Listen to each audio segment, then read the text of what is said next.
Psicología de la emergencia. Resulta obvio el carácter heterogéneo y amplio de las situaciones de emergencia, sin contar la alteración de las relaciones que provocan una comunidad o empresa. Generalmente una emergencia provoca reacciones muy diferentes a las de una situación normal, y la psicología de la emergencia se esmera en explicarlas. Los principales objetivos de esta disciplina son describir y explicar cambios personales, identificar los aspectos que facilitan el miedo y la angustia, aplicar técnicas psicológicas en situaciones de emergencia, seleccionar el personal idóneo para situaciones de rescate y capacitar psicológicamente a la comunidad y trabajadores frente a las emergencias. La psicología de la emergencia se basa en 3 principios básicos.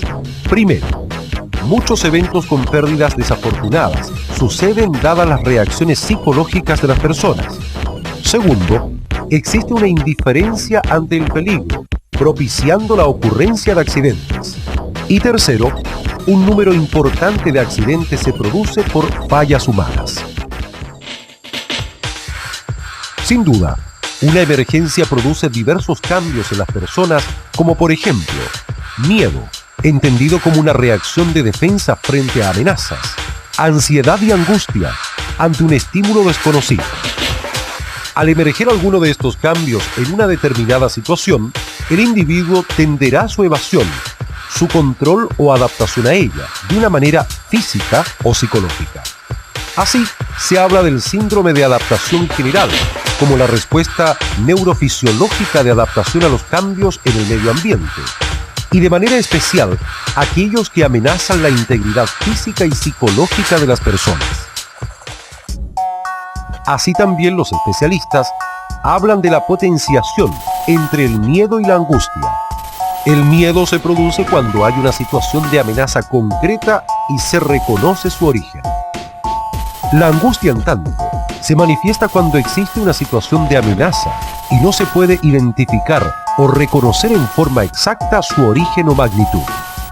En general, los resultados de la interacción angustia-miedo determinan un aumento de la sensación de pérdida de control, donde en una primera etapa se tiene miedo, como una reacción natural y adaptativa ante este tipo de situaciones. En una segunda etapa ocurren cambios biológicos equivalentes en las personas, como tensión muscular, dilatación de las pupilas y alteraciones del sistema nervioso, entre otros.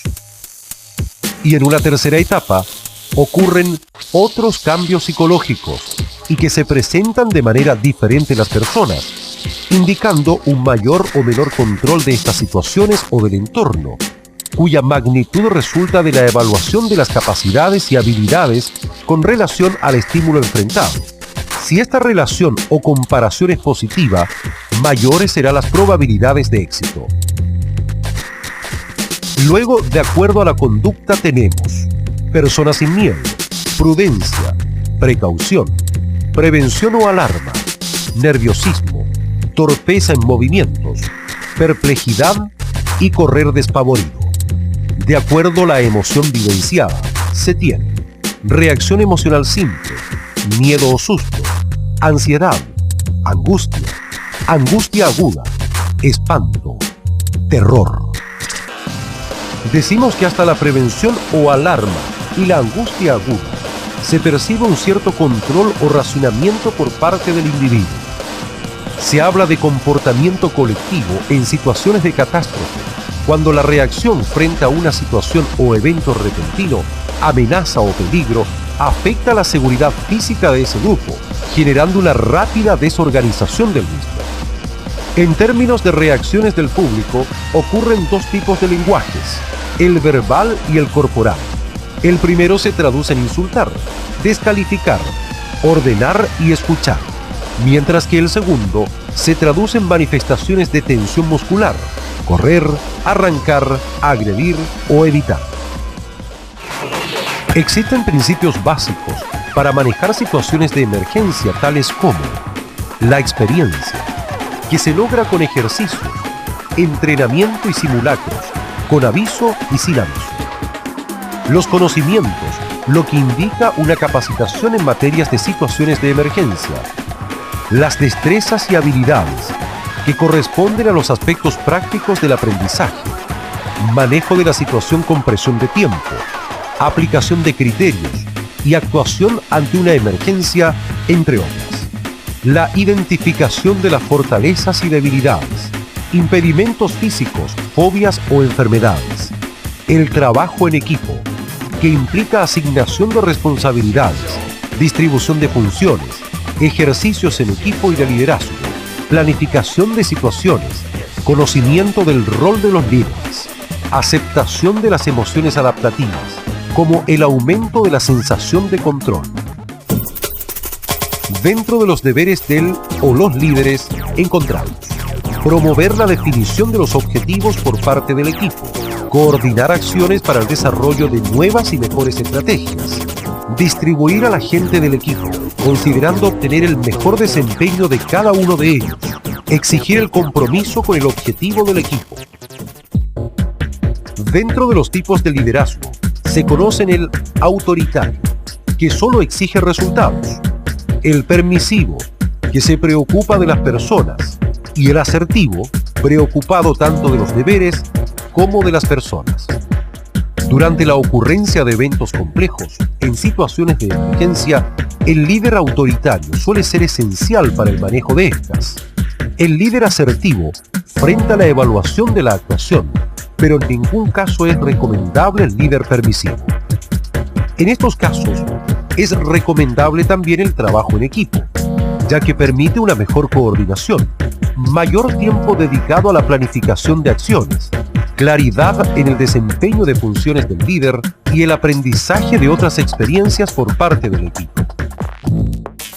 Las características generales que debe poseer el equipo de emergencia son: inteligencia normal, capacidades físicas aptas para el entrenamiento, personalidad prudente y segura, mentalidad deportiva, disciplina, predominio de la razón, equipo homogéneo y capacidad de iniciativa, organización y de sufrimiento, entre otras.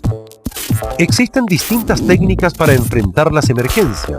Entre las más conocidas se encuentran: entrenamiento en sordera, dar una tarea de suma importancia al líder informal, utilizar estímulo distractor, dando una noticia muy conmovedora, hablar con voz calmada, dando instrucciones claras y precisas, presencia de una sola persona con dedicación exclusiva al grupo de gente. Para enfrentar una emergencia con éxito, se recomiendan las siguientes acciones preventivas.